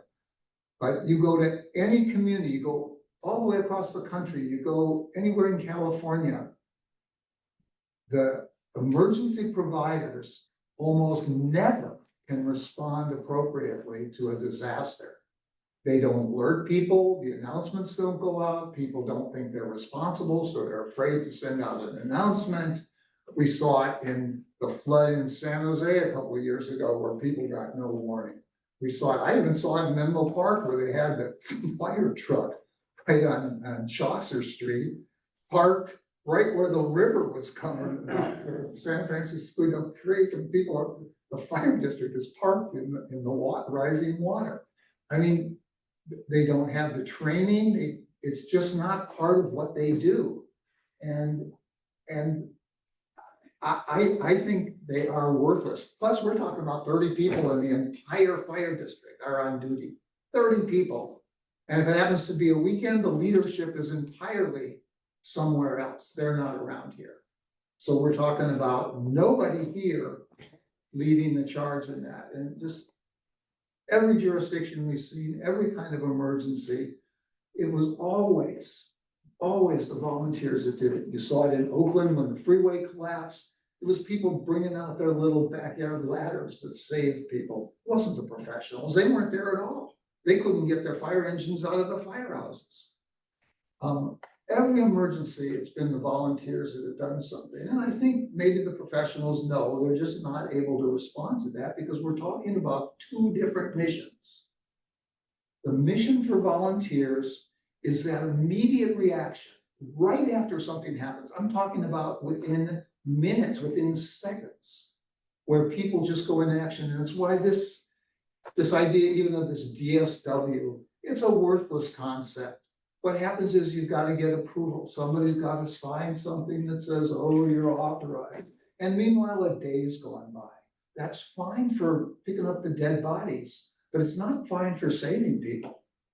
It doesn't serve the saving of lives, and that's what we need to have happen. The monies that we talk about, oh my gosh, what if we gave $10,000 and somebody took the money? Oh, $10,000. For 10 years, we spent $500,000 a year having a function in this district. $5 million was spent, we got zero for it. And nobody's saying, oh, what were the objectives? Did we meet our goals? Nobody's saying that. Nobody worries about 5 million. But if it comes to $5,000 maybe disappearing, there's all this tear your hair out about it. I mean, I don't know. I just have such disdain for this. I don't even know where to go on this. But this is the wrong place. We should be talking about a different mission. We shouldn't be talking about DSW. We shouldn't be talking about authorizing things. If the volunteers can do it better and less expensive and more effectively, which I believe they can, we ought to be looking into how to do that. But right now, the professionals are sort of fighting against that, and we're going nowhere. And that's where we were. I mean, I remember, what was it, 15 years ago, a whole bunch of citizens corralled the chief in Station 1, right here, and had a big meeting about it. We're not doing enough, and he got pushed into saying, okay, well, let's do CERT and so forth. We made some progress. We had something like 200 or 300 people that had been trained in CERT that could have been deployed, but somebody was worried, oh my goodness, we shouldn't send them an email, because what if they don't want to get an email from us? And they come to us and say, how dare you send an email to me without my permission? We were so worried about an email going to someone without permission that we never were able to contact those people. And not only that, we don't even have their contacts anymore. They all disappeared. All the contacts are gone. And that was the fire district doing that. I tell you, the fire district cannot do this. They're not doing it. And this is a reaction against the potential effectiveness of a volunteer corps. So I think, I mean, if the board, passes this, then what we gotta do is basically make sure through the election system, we get a new board, because this is not gonna save lives. And one of these days, what's gonna happen is we're gonna have a real disaster. And we won't have a response, and everybody's gonna be complaining about it. And we're gonna find out that fire district didn't do what it was supposed to do, and then people say, oh, we better get some volunteers, and we're gonna go back to doing what we were starting to do 5 or 10 years ago. And I'm sorry to go on about it, but I'll stop. So I think you have some interesting points there. I'll comment on your last one, which I think is the most interesting one, which is the election process should call out those that don't do anything around this. A lot of your comments about this disdain for volunteers, I think, is ill-founded. You've been on the board, I believe, for over a decade, and we're having this discussion now about what the district has not done for the last decade. So I think that's an interesting perspective, not to take away from some of your positive points, but after 10 years, given your focus and your interest in this, I'd expect the district, when I came in, to be much further along. And we're not. We're having the same debate that we had 18 or 19 months ago when I joined the board. Because there's And the an same- organized hostility And the against same it. criticism That's not true. of staff. I think we have a very cooperative staff that's trying to work with all due respect, trying to work to sort out a really complex topic. I thought Robert brought up a lot of really constructive things. I think the community members that have responded, and we'll give them a chance to talk here in a second. The community members have brought up a lot of really good points that are really productive. I just don't find your emotional rhetoric to be productive to solving the community problem and highlighting what is being characterized as an attitude of the fire district against volunteers, that I have not seen an ounce of that attitude amongst our chief, amongst our prevention chief who has responsibility for this, or the staff members that are working around this. And I've also worked side by side as a volunteer with many of our firefighters. You weren't a volunteer, you were part of that, you were part of the No, I was paid, not, as a you were part of the volunteer. paid force. No, that was. Paid for is getting $0, to be clear. I've never been a paid responder. We didn't need a policy to give a fire engine to Hawaii, did we? Oh my goodness, how did we do that without No, a policy? we had to have board members that wanted to get something done. That's what we had to have.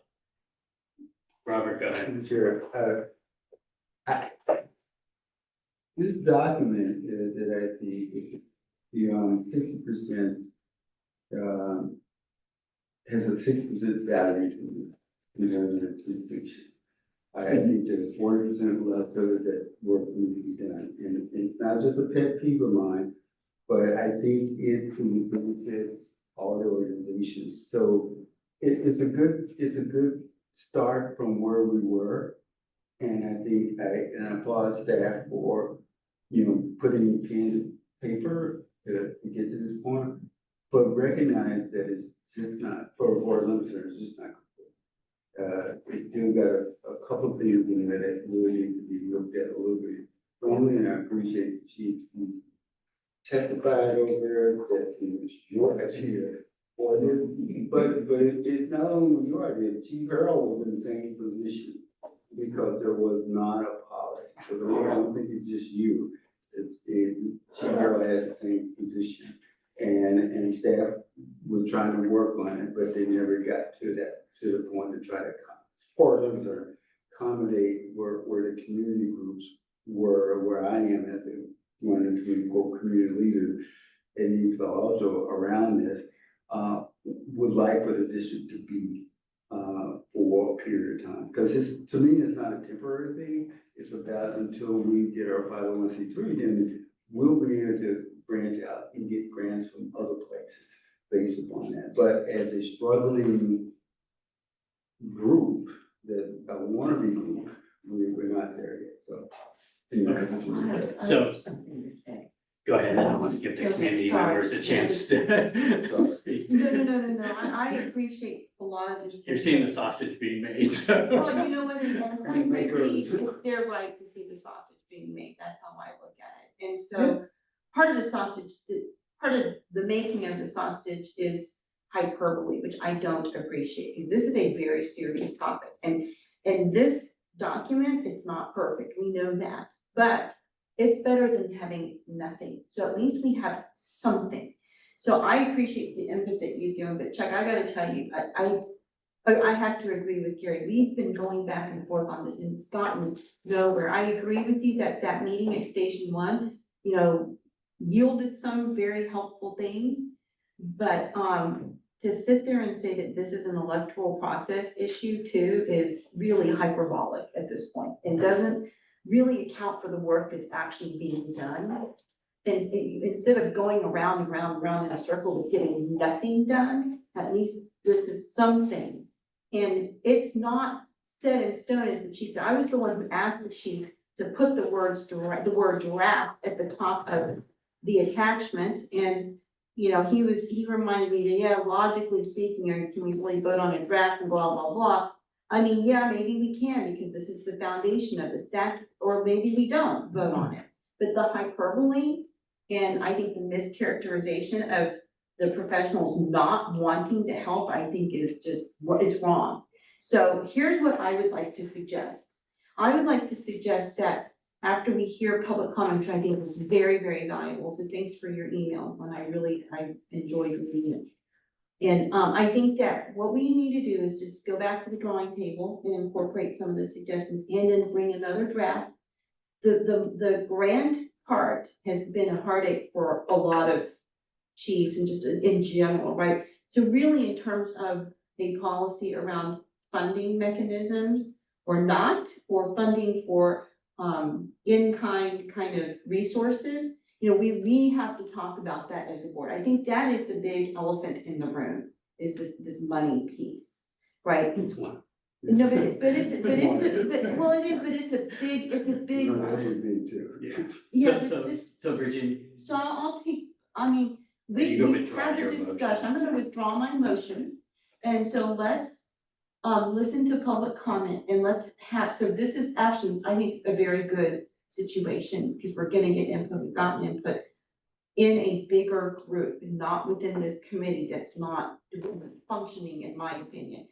I'm gonna withdraw my motion, you can withdraw your second, and then let's get input, and let's go back to the drawing board to incorporate some of this input that we've gotten, not just from Robert and Chuck, but from our community members. so I will open it to community members, but Well, I. I'm withdrawing my and- motion. And I will still open it to Yeah, community no, I members know. for comment, because we're not gonna sit But- through this but I just dialogue and want not you get to to know that- speak. But there's nothing to vote on but right now. I agree, but I think the idea of the committee continuing its work, what I'm interested in doing as a member of that committee is really figuring out, to Robert's point, the 40% that's not there. I agree. Versus throw this thing aside and as With literal nothing to garbage show and for it. disdain for the volunteer world. And pursue a productive, continue the work of a productive policy and see if we can fill out that other 40%. And on that note, I will go to Lynn Brown first for her public comment. Thank you Thanks, for being Lynn. here and thank you for tolerating this discussion. Well, first, I appreciate the withdrawing, because I think more, work with what is here tonight would greatly benefit it. And what I think the real conversation we need to have is how we all work together. Yes. And I would like to see a following of the FEMA principles of the whole community approach, where representatives from stakeholder groups are involved in the planning effort, and their role is written in the plan. And just to go directly to my ask, I would like to see an MOU with the fire district, because I think we actually, from us to you and vice versa, we do a lot of good that directly helps your CERT program in many ways that you might not realize. We're a feeder for it, we help build community. And to Director Bernstein's, there is so much research around, it is going to be volunteers. And I don't really feel, it's one thing to hear something here, maybe go to a CERT training and someone say, are you involved in so-and-so? But I don't know that I see the actions that give me the confidence, to be honest with you, and that's why an MOU would help. You're friendly people, nice people, but I think clarity around the roles and all that as part of a strategic planning process is needed. I do see progress. We have Brandon Bond, that was a huge accomplishment. It's incredible for a small city to have him in his place. And I also want to say the policy to me was very big on the no. We don't fund you part, the no was very clear, but the yes wasn't clear. It was more futures. And as a taxpayer and as a person, I'm results focused. So I'd like to see a plan, deliverables, milestones, and again, all the groups doing their part. So that's really what I want to see. That the fire district wants to carve out a role focused on helping with fire mitigation, like some of our communities might want to be a Firewise USA community, that would be hugely helpful to help with that. If you want to carve out a role, I get it. It's so important to focus. Let's have it in writing, let's work together, and then the other groups can work on the other part, people like Brandon Bond and so forth. So that's my main ask. I'd like to see an MOU, and then whatever you come up with, I'd love to see a robust public engagement process and stakeholders part of it, because I think that's more important. I think filters, I don't like filters, and I just think it's better that people are there. So that's my main takeaway, and I appreciate you reading my memo and that you appreciated my points too. Thank you, Liz. Thank you. And next up again is Danny Michelle.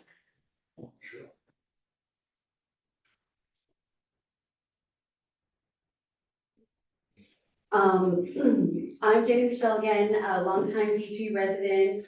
I actually supported this resolution. I'm a big fan of getting things down on paper, just to solidify things. And I appreciate all the work that the district has done on community preparedness. Case in point, I have my first aid bag. The CERT program and trainers, the resources provided to the residents and local community members who attend are incredible and have demonstrated positive impacts on life safety. Great job. We are incredibly fortunate to have the depth of knowledge, background, and skill level from all of our folks. It feels like a second family to me and gives me a sense of fulfillment. Under item 1, legislative policy that covers household and business preparedness, 1A1 would be very helpful to survey by way of mailer each household and business operating within the district, asking how prepared are you? Understanding the gaps in preparedness would be helpful. Obviously, not everyone will participate, but it will help move the needle on awareness and communication between all parties, benefiting long-term preparedness from what I see anyway. And then under item number 2, external communications, 2A3, it would be effective to mention, in addition to the county, that municipalities have their own ability to send out comms. Menlo Park Emergency Prep Coordinator is working to activate a comms program the municipality can send to residents affected. The district should clarify that it will work with that person to ensure the neighbors are receiving timely information, such as case in point on Sunday with East Palo Alto. I didn't see any comms go out on that incident, and it was left up to the citizens to inform one another, do not do X, Y, and Z. Wouldn't the fire district want to give heads up instructions like stay away from the area, blah, blah, blah, sent by the municipality? And then finally, under 3, the caches, 3B, the caches don't have a home or plan for use when the disaster hits. We clean them out on Sunday, and many open questions remain as to the logistics. Who's authorized to use and disperse? What if those people aren't available? Let's have backups. We identified many items that expired 20 years ago, so going through the supplies on a more frequent basis, like every 2 years, must be solidified in the plan moving forward. Thank you. Thank you. I think we should have had you talk first. But I appreciate the comment. I want to close the dialogue, but I want to close it with one comment. The ad hoc, there are 2 comments. The ad hoc committee will continue its work to continue to evolve the policy. And I think it's worth reminding everybody, to Jenny's point about some of the great work that's been done. I would hope that this is not a condemnation against the staff and what they've accomplished. And I remind everybody, I think it was 3 meetings ago, that we were here celebrating the saving of the life of a very young girl, I think she was 4 or 5 years old, that was led by volunteers that had just been trained through our training programs. It made a material difference in the outcome for her life. And she was here at the meeting for us, so. Working with the professionals. Yeah, working with the professionals in the process. So there's a lot of good things going on within the fire district. I think we have room to get more organized, and I appreciate all the community feedback and the board discussion. Ad hoc committee will continue its work. And on that, I'm going to close that dialogue. And we'll welcome Director Solano to our meeting at 9 o'clock. Thank you for joining. Did I miss anything? You didn't miss anything. Okay, so we're actually on to the next topic, which actually involves Director Solano, so timely arrival here, which is the proposed agenda items. Then we had 2 from the last meeting that were proposed by Director Solano. I will let him explain what he's looking for on those 2. And then the board can consider whether we want to put this on the future agenda. The first of those is discuss the fire district position regarding the Menlo Oaks Road Standards Project. And I also believe that on one of those items, I'm not sure which, that you want, is that the one you wanted? No, the Atherton charters. Charters, Yeah. okay, so I'll hold that comment. Perfect. And we'll talk about your first item, Director Solano, if you would clarify what you're looking for there. Well, basically, with the Menlo Oaks Road Standards Project, Chief, is it gonna affect, do you think, any of our response times relative to construction? And I know presently the road definitely needs. Yeah, just for it's permissible now that this has been agendized to have a brief discussion about this. Well, that's the reason why I brought it up I as mean, an agenda. we're not discussing the item, we're discussing whether or not to discuss the item, as I understand your policy, right? I- So to connect to that, do you have something you want to I say? have enough information to actually settle the item right here with that agenda. Okay, sure. So I'll just, Go. yeah, and chatting with our fire We can marshal close it out. then. on this project, the county reached out to him and shared with him that they would be using our normal standards, and that was like, our response was great. So the county is planning on complying with the district's minimum standards, and we don't have issues with the project. We don't believe it will have an impact on us, so. So I mean, obviously, anytime there's construction, it slows traffic down, but yeah, with what they were proposing, it's not an issue. That was my concern. Does this need to be on the agenda? You're withdrawing that request for the I agenda? think as long as, fire prevention and John's got it together, and Chief, roads. It's a great Okay. improvement. we're good. All right, the next one was discuss the impact of the fire district in the town of Atherton, if the town of Atherton becomes a charter city. And that was, I had asked, I think, basically Stephen said that it wouldn't affect anything that our special district we're doing, but if you have anything to add, would be great, but. Okay. Yeah, go ahead, let's have the public comment, and then I'm going to suggest a path forward on that topic. Okay, I am Jenny Michelle, longtime B3 resident, personal comments. I actually support this item being agendized, so that the district can come together in unison against the move. The district would want to consider why the town is looking to become a charter city. The Dyson residents have come out against zoning for housing production, specifically SB 9 that could yield 48 units, and affirmatively furthering fair housing requirements. The goal is to avoid being obligated to state mandates and meet their RENA numbers.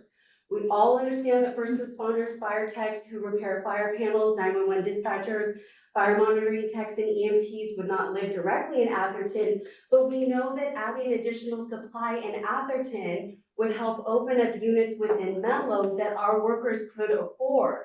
All disasters are local, and we need our qualified responders local.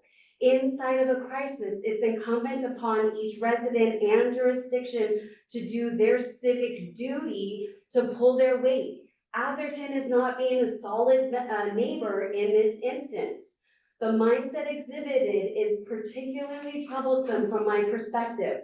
Professionally, I work closely with many residents of Atherton, like CEOs and C-suite executives, who routinely ask me to stop making reference to those binding lease terms or local ordinances or statutes because they don't apply. That's wrong and it's not correct. When you try to avoid your duty, the need doesn't go away, it gets displaced to others, like us. It further sends a clear message to immediate and first responders that we don't matter. Highlighted the isolation epidemic we just talked about. For clarity, the move to a charter city will lead to failure, as we've seen with the lawsuit from Huntington Beach. The district would do well to warn the town of the impacts of their trying to circumvent state statute on the housing crisis. The impact on the fire district overall would create additional burden, hardship, where the state is looking to relieve those pressures. Thank you. So I think my question on this is whether this needs to be an agenda item or whether this needs to simply be a report from council on what the effects of charter city designation are. Because I don't know that we have the foundational background to even have an agenda discussion. That's why I asked about it. Yeah, so I don't know how the other board members feel about that, but to me, go ahead. So not to kind of leave Atherton, up to its own devices to make the decision, but I do think that we can always look at the impact, but at the same time, it's like that is their decision, and whether or not we weigh in is not gonna affect what their council's gonna do and what their residents want their council to do. So in some ways, I almost wanna be neutral and not even deal with it until they make their own decision. I mean, I fully understand what you're saying, but I just think that's an issue that's left up, that should be left to the local jurisdiction to deal with. I concur with that. It reminds me of the issue that we had a couple of years ago, that was going on. Okay. And it was talked about, and we really didn't get engaged until after the town began to decide, inform us of their decision of what they're gonna do, which I think they have indirectly. But I think they really need to figure out what they wanna do in their house and how that impacts us. I think that's where, as we get down the road, we need to understand what is gonna be the real impact to the district. If at all, if they decide to make that happen. But right now, I think it's a little bit too early for us to kind of, what are we gonna say? What are we gonna say?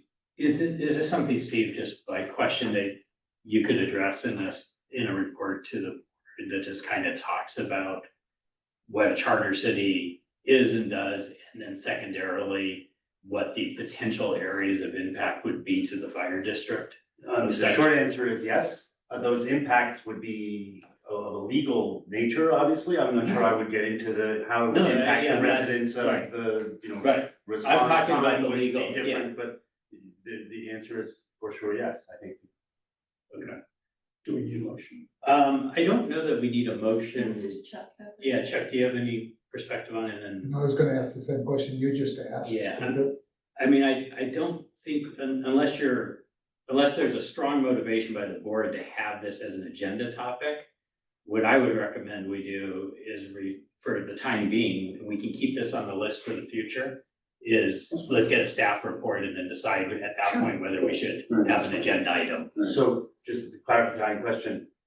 How, you're like a report from me submitted to the fire chief, submitted to the board, and if it's submitted to the board, how will it be submitted? I mean, without an agendized item, what will happen to that report? So what I'm saying is we shouldn't even, at this point, I don't even know where they are in this. Yeah. I think it's very, very premature. But I mean, Rob may know more than I do, that's because you wanted this on here. So I didn't even know this was that big of an issue Well, they had proposed it for their housing. because of the high density housing Right. issue. And what I was concerned about was the state mandate relative to high density housing. And secondly, how would it affect our response times? Would we have to build a fire station? Would it affect personnel issues, equipment issues, staffing? So that's why I put it on the agenda. Okay, so why don't, With the I would. financial. We had this with Facebook and Meta too. I think, to kind of get clarification of what Rob was saying, I think you mentioned, is the impact to the fire district. If they build more housing, what impact that would have, if they require, I don't know what their housing requirements are, I think around 70-something units, 100-something units, they have additional. I guess the real question is, can our station over there Station 3. handle that extra load? And I would say it probably could, but beyond that effect or impact, are there anything else that may impact the district?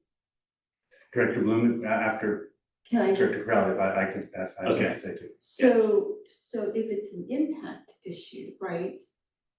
And we've got builder's remedy that it's gonna come into play.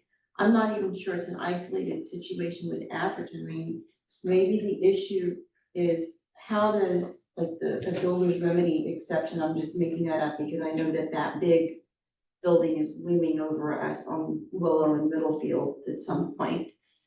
How will the builder's remedy affect or impact the fire district? And that goes a little bit beyond Atherton. that's just normal long-range planning. Right, of but so that's why I'm Housing just, development and growth of right, and so the we size of had the community we had that this we should issue. be doing routinely. Right, and we had this issue with Facebook and Meta when they started buying all that land in Bellhaven. So we just kind of worked with them as well. So I don't know, I mean, I think it's premature to even put this on. Do you have a suggestion for us? I do, please, Sorry, Steve. which is, listening to this conversation. Yeah. And I had a quick little sidebar with the chief, who I think agrees, but maybe I misunderstood the sidebar, which is perhaps, the chief and I should put our heads together and discuss this together, and maybe I would draft a memo for him, or maybe together we would collaborate on some kind of a memo, and then the chief would decide whether and when to bring this to the board's attention at the right time, unless, of course, the board decides on its own that it wants to discuss this. Can you do the draft memo and have the chief share it with the board through his chief's report? Yeah, that's a good idea. Like anything in the chief's report, there are limits on the kind of discussion you can have about it, because I it's don't not think we need that agendized discussion, or we just, anything. we need education on it. And then we can decide whether. I mean, yes, I So would let's- assume to say what the chief would want to include in his report, he's not. Yeah, the chief has the discretion to decide what he's gonna choose in I'm his fine with report. that, I just don't What think it- it needs to be on an agenda, Gary, Yeah. that's my whole point. Yeah, At So, this point, Right now, I think right So- now, so at this point. my recommendation is we jettison this off the proposed agenda list for now. And then once we have that additional information, we'll reconsider That's whether we should put it on the agenda. That acceptable to everybody? Yeah. Okay. All right, do we have any new proposed agenda items? Okay, hearing none, we'll close the new agenda item topic. And we'll move to committee reports, starting with the HR. Okay, we met. And we spoke about a accommodation awards program for employees and, community members. And HR is gonna come up, or admin's gonna come up with something. And we talked about the unmanned, aircraft system, with the position. To have a full-time position, and the chief had gone through the costs and to have it at 24/7 and gave us some estimated costs. And we decided at this time, Robert and I felt that it was too costly to do that as a full-time entity. And then we discussed Could you just roughly what the full-time cost is? something like $250,000 a person times 3.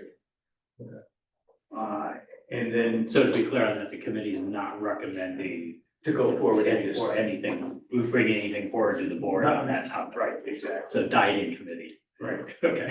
And then, we spoke about an annual evaluation review process for our district general counsel, and Francie was gonna research that and come up with an evaluation process for us. That's it. Thank you. Okay, and on that one, as I mentioned, I will share the process we used, That's fine. I think less than a year ago when we reviewed general counsel with you. I have not, I've got to find those documents. Right, we spoke, right? My sea of megabytes of emails. So, okay, facilities, Robert. I didn't put together a report, it was mine, so. No, I would just say that the committee did meet and we continued our discussions around the planning for what we refer to sometimes as the Station 1, but it's really the complex here, which would be a station, administrative offices, replacement for the current office building. So it's what are we doing with this piece of land? And anticipation is that is a multi-year planning process, and we're just moving through the initial steps of conceptual diagrams, and there will be community engagement on that, how those buildings will look and function in the neighborhood. Okay, and then, Nothing Finance. Finance, yeah, everything we did today, we approved on the consent. calendar. yeah, it was just consent, yeah. And just a reminder that in the consent calendar and treasurer's report is the investment report as well. Yeah. So we're still trending at roughly $500,000 per month in investment gains. It's 5.44%. And about 5.44% return on the money that's been invested, so So that did you say continues. $500,000 per month? approximately $500,000 per month. Wow. Yeah, Right. investment gains, so that the work on aligning a investment strategy there is obviously paying off for the district. Yeah, And then liaison reports, Town of Atherton, I do not have anything to report this month. City of East Palo Alto, Robert. I don't have anything for mine. I think the only thing I heard was the change relative to the sewer district. I don't want to open up that can of no, worms. tomorrow night, but that- tomorrow night, LAFCO's gonna, or tomorrow afternoon, we're talking about that. Okay, so that's still an open topic. Well, it is and it isn't. Yeah, that's what I was, Kind of, okay. We won't go there. yeah, I won't go into that. Okay. City of Menlo Park, Nothing. okay, County of San Mateo District 3 No, and nothing. 4. And JPA, the pre-hospital emergency medicine, Nothing to report. Okay. All right, ad hoc committee reports. You want to say any more? Yeah, I do, I just wanna, I'm not gonna say anymore, but I am going to thank everyone for the input. It's very, very appreciated, so thank you. Okay, let's move on from now. Any reports or requests of directors? Hearing none. President's report, I did not prepare a full president's report this time. I do want to just close out the meeting around this emergency topic, since it was such a big topic and a somewhat emotional topic, is I think the key takeaway is, while there might be a lot of disagreement amongst the board about how to approach it, what I can tell you is that staff is working diligently to try to deliver the kinds of services. I do appreciate community members kind of recognizing what staff has done, because I think they have made tremendous progress. A lot of these programs did not exist previously. I'd also remind everybody on the board and in the community, not only are we doing this for our English-speaking residents, most of the training is now being offered and most of the community engagement is being offered now in Spanish as well. You heard reference to that from the chief relative to one of the community, the little, what do you call meetups that you had at the Champers Market, where we pop up, where we made sure we had a Spanish-speaking individual there to be able to address that community of residents that's obviously heavily populated in the area. So I really do think it's important to recognize there is progress being made, and I want to reiterate again, just on the closing topic on it, that kind of documenting to the point of a lot of no's and not a lot of yeses, but documenting the things we do and don't do is a foundational part of the process to develop a policy. And otherwise, we're just shooting in the dark. And I don't think starting from scratch is a viable path forward, because we're not starting from scratch. We're starting with lots of things in motion. In the community groups have a lot in motion, the district has a lot in motion. And I think it's a matter of getting the gears of progress to mesh together. And we will get it to be a finely oiled machine that's working between the community groups and the district.